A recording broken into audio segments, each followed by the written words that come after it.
and there's a very low bar in what it takes to become a personal trainer.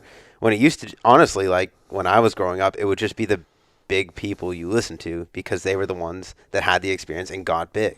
It's like, okay, maybe it's not the best way, maybe it's not science based, maybe it's not evidence based, but that guy's fucking big. So you listen to the big guy, and no one's going to go to the scrawny personal trainer, but you take that away because a lot of personal trainers that we work with aren't in gyms anymore. They're online personal trainers, and they're online personal trainers putting out content for people that don't really know how to understand if that's valuable content or not. And it just, like you said, it gets diluted. It gets watered down because now it's not, oh, I see the guy that got big from doing this stuff, so I'm going to work with him and get big too. It's, I see this guy on the internet that appeals to me. I don't know if he's any good at his job because I'm not a fucking personal trainer, or I don't know how to differentiate whether this is good or bad information. And these people build businesses and they make money and they're able to survive off of having this lower tier product.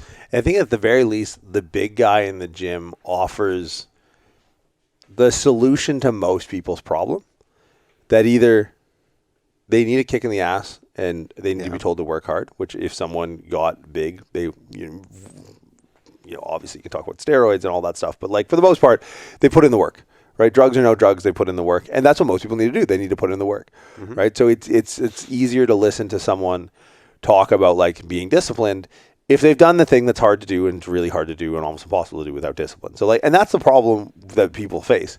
It's, whether they realize it or not, it's not like, oh, I don't know what exercise to do after bicep curls or whatever. It's like, I need to be told to go to the gym, or I need someone like to listen to. And I think, so the accountability is one piece, but also like proof that it can be done.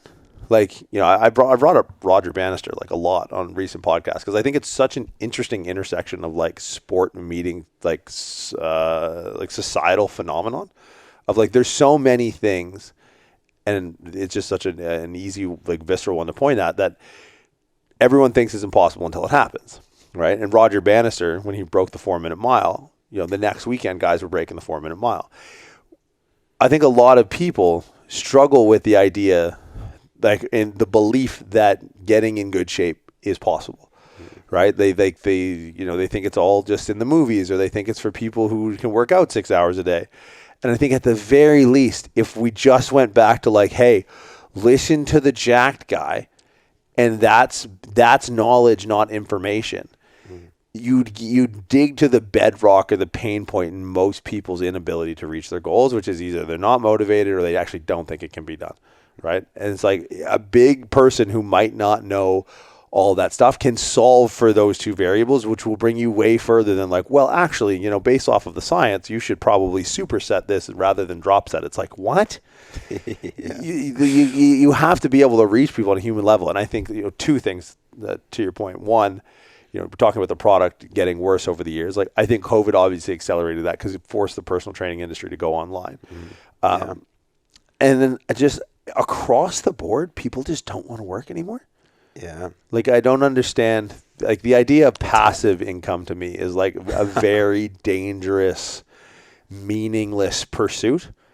Like, I think not only is the product of personal training worse at large, but I think the lifestyle or the mental state of personal trainers is way worse.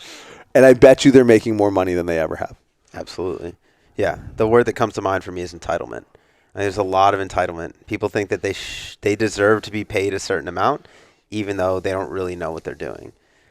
And I see it. I mean, I see it in the Bay Area a lot with like people that do real jobs in the real world. Like these kids come out of school and they're like, "All right, I need to be making $180,000 my first job, or I'm not going to take it." Like shit like that.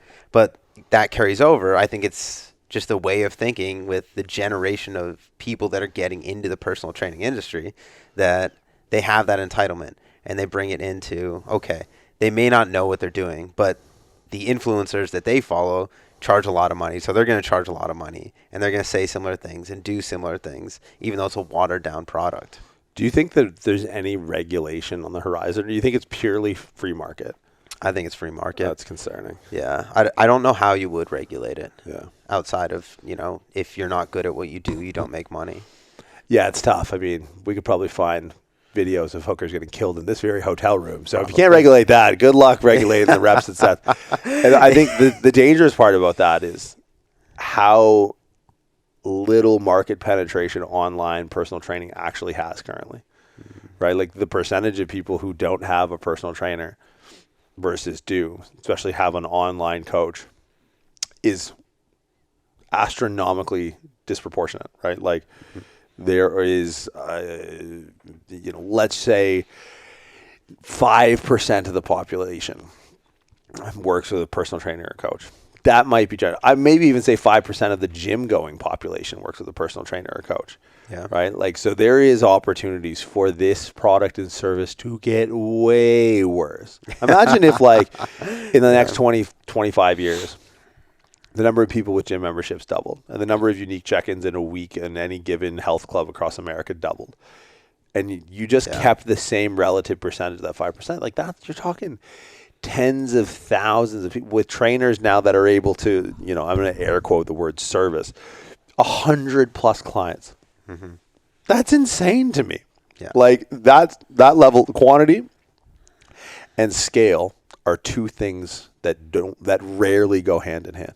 Quality and scale are two things that rarely go hand in hand.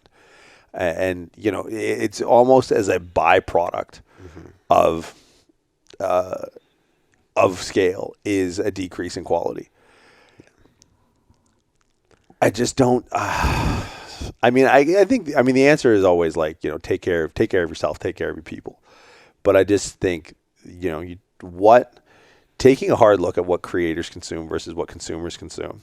If you're on the fence of trying to potentially be a creator, because that's where, you think the money and the fulfillment is, and people like, I don't know, I'm sure it's a status thing to a certain degree, but like paying attention to what the people that you pay attention to, like the one thing that I never understood reading biographies, like, oh, I really liked this guy, I'm going to read his biography. It's like, no, I want to know the people he learned from. So that's how I actually first came across, my favorite book is If This Is a Man by Primo Levi. But if I could have dinner with one person, it would be David Blaine. I think David Blaine is like the most absurd human being to ever walk the face of the earth.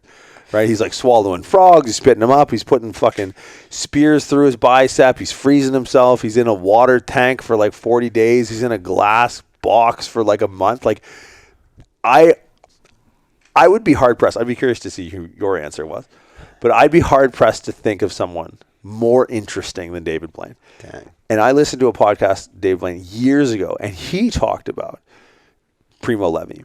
And I remember reading about Primo Levi when I studied history and, the Second World War and all that. And I was like, oh, okay, you know what? I've actually never read that book. And I read that book. I'm sure there's a biography on David Blaine somewhere. Yeah. Don't give a fuck. Don't care.